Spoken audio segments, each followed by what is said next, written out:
The next day after I was kind of recovering a bit, my mom's like, well, we need to talk about this, like as a family. And so, of course, I'm great. I'm nervous. I'm feeling terrible, I'm like, all right. So we ended up circling up as a family in the living room of the suite that we were staying in. And at one point, my brother-in-law was like, I'm just wondering, like, why you felt the need to drink that much. And that's just the point where I lost it. I was just like, because I'm a lesbian and I'm never going to have that. And it just kind of came spilling out of me, and I just started bawling, and my sister and I got into it, and I cussed her out a little bit. And we kind of needed that because my sister and I had some stuff that we needed to work through, stuff that she'd really hurt me a lot growing up from just making fun of me and, kind of teaming up against me with her friends. It's just some mean things, growing up with siblings, it happens. So that was good and healthy for us to do that. But that's when I really came out and it was starting to be like, wow, no, this is a thing. Like, this is me. Like, I don't have a choice. This is who I am. So that definitely caused rifting with my family quite a bit. And I talked to them kind of as little as I could while I was in Colorado. I was finishing up school in Colorado. I was there about 8 years total. And that's where I moved here from a couple of years ago. But I did end up finishing my degree. I ended up getting my degree in anthropology in Denver, the Metropolitan State University of Denver.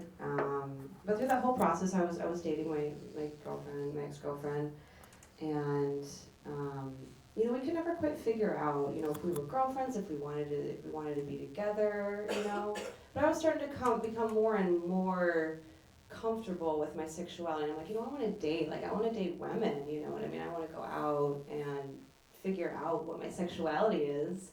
But she was more, she came from a more homophobic background. Her parents were definitely more like actively homophobic as far as just like their words and, and whatnot. So it was a lot harder for her to accept our relationship, which kind of put us on an uneven ground because I was a little bit more accepting of myself. And she still did want, that husband, that family, and I was just like, so eventually, we did end up parting ways, after just a lot of struggle on and off, breaking up, getting back together, breaking up, getting back together. But, I just, for a lot of my experience, I felt like something's missing, like I'm missing something, like, there's been like a lot of painful loneliness that I've experienced, and I couldn't quite put a name to that, I guess, put a label on it. But I realize a lot of it has to do with just not having that regular dating experience of figuring things out. I still feel like I'm kind of catching up in the dating world. I almost feel like a perpetual like high schooler, emotionally sometimes. Just getting comfortable around women, I've definitely gotten a lot more comfortable, but it's been quite a journey to just accept myself as I am, and find support, find people who love me for that too, and kind of shed the skin of being like a perfect Christian girl. But now I do accept that more. As you can see, I cut my hair. I used to have really long, blonde, curly hair, so I get a lot of attention from guys for sure.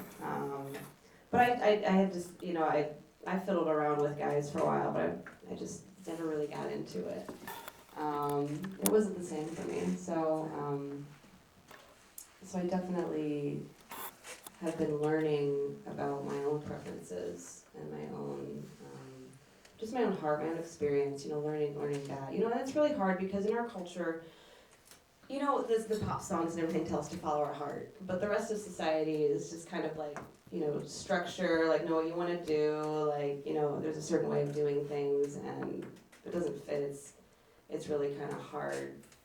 You know what I mean? If I'm not going to get married to a man, it's like, well, wait, does Christianity even fit in my life anymore? I ended up shedding that skin as well and going for a more open, just love. Love is my religion, really. Just love and kindness. And I've been exploring that a bit, but I realized I've got really, really deep wounding from Christianity, from feeling really rejected on a very deep level. And so I just find that doesn't work for me anymore. But I'm okay with it. It's not something I want to surround myself with necessarily, but I don't. I'm not quite so offended by other Christians as I used to be. It used to be a really sore spot for me. But now it's just a lot better. I've worked through a lot of the pain. I've been in therapy like 10 years. That's definitely helped me learn how to communicate about my experience. And coming here to the Momentum Center and finding such a welcoming crowd, it's pretty amazing. I've been going through a lot of really difficult periods as far as just working through some trauma and healing from a lot of things from my transition over here. It was really hard to move here from Colorado when I needed to, because I needed to live with my parents for a while.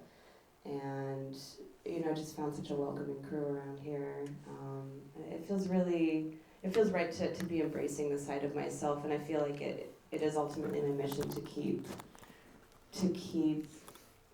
this part, my sexuality, alive, to keep other people, respecting their own sexuality and our sexualities, to be able to support the LGBTQ community, because this is where I belong. So thank you so much.